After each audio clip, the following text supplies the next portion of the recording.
Well, for some analysis, we're now joined on the line by Hubert Kabasu, who's a Congolese author and analyst of African politics. Kabasu has authored several books, including The Making of the Congo State in the USA and US Marines in the Congo-Benin War. Thank you so much indeed for joining us. Can you give us a little bit more background of the events of the 1990s that have brought us to this point? Well, after the genocide, as you know, I think it was in 1994, people who had perpetrated the genocide in neighboring Rwanda came to the Congo, and that led to the war and involved the creation of the rising of the massive rebellion that led by the late President Laurent Kabila. And then we had RCD. And then RCD, which fought the regime of President Laurent Kabila in 1998, there was a spirited group that went to work with Uganda, that was supported by Ugandans. That was the RCD of Musa Nyamwisi, and then some elements of RCD also went to work with Jean-Pierre Bemba and the Ugandans. And then in 2001, 2002, there was a war in the city of Kisangani. The Rwandan army and the Ugandan army devastated the city of Kisangani. Thereafter, Uganda occupied the area spanning from Ituri and the northern North Kivu, the Mutwanga, Beni territory. And the Ugandan army in particular devastated, plundered those areas, prompting a massive displacement of something like 500,000 people, and fanning militias and rebels, plundering gold, diamond, coltan, and even agricultural products. So the Congo took the Democratic Republic of Congo, and the President Kabila took Uganda to the International Court of Justice, and the ruling was that Uganda should pay 10 to 11 billion US dollars. And then I think last year, after negotiations with the government of President Tshisekedi, there was an agreement that Uganda was going to pay 325 million US dollars in 5 installments. So these 65 million US dollars is the first installment in terms of paying the 326 million that was supposed to pay for the damages, destruction, and killing and displacement of Congolese people in the Ituri and North Kivu province. Does this International Court of Justice reparations penalty for Uganda set a precedent? Is this an unusual payment? Well, it is it is not an unusual payment. Actually, it's for the region. It's one of the unique occurrences or instances or experiences in which the International Court of Justice got involved, and who has been able, actually, some people, some experts consider that is a milestone. It's a stride for the International Court of Justice to be able to get Uganda, which was procrastinating up to, I think, 2 years ago, to pay the 65 million US dollars. But, what is 65 million US dollars when you have right now the effects of that first cause of the devastation of the northern Kivu and Ituri, which is continuing now?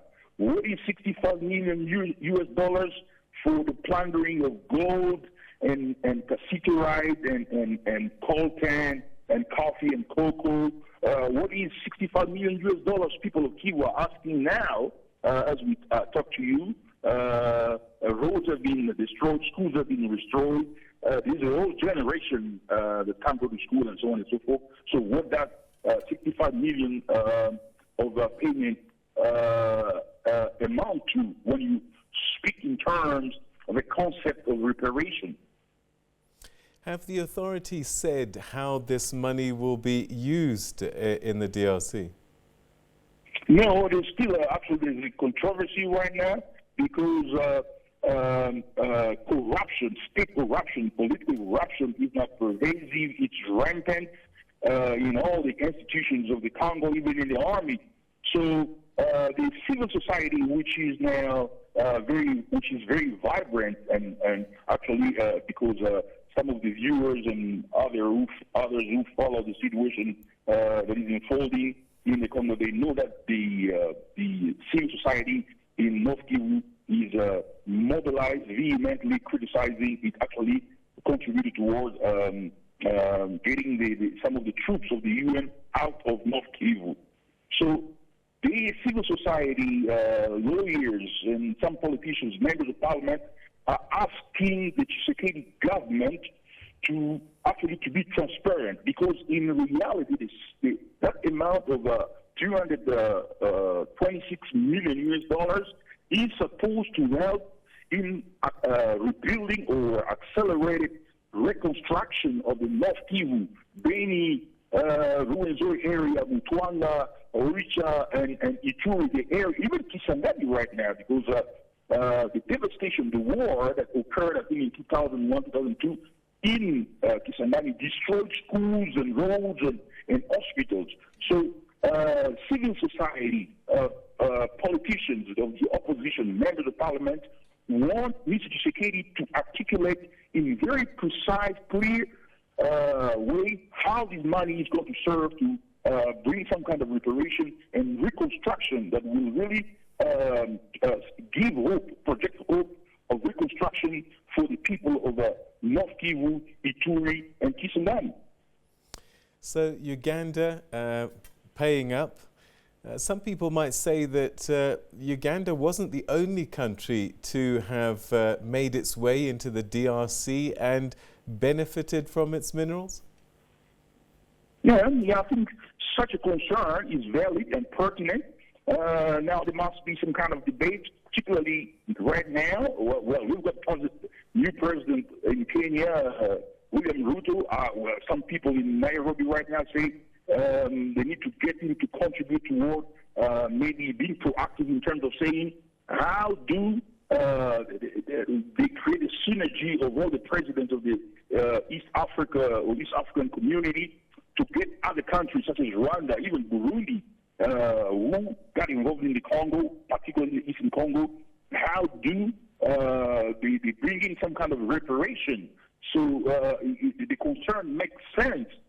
However, $326 million I think, over 5 years.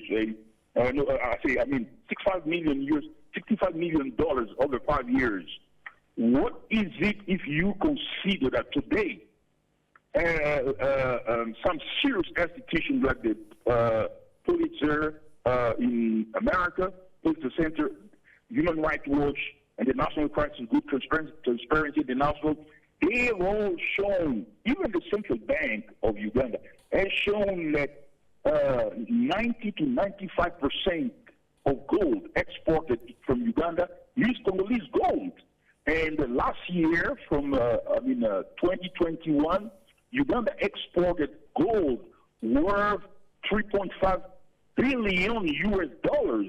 The government of Rwanda extract or derive an average annual revenue of about $489 million per year.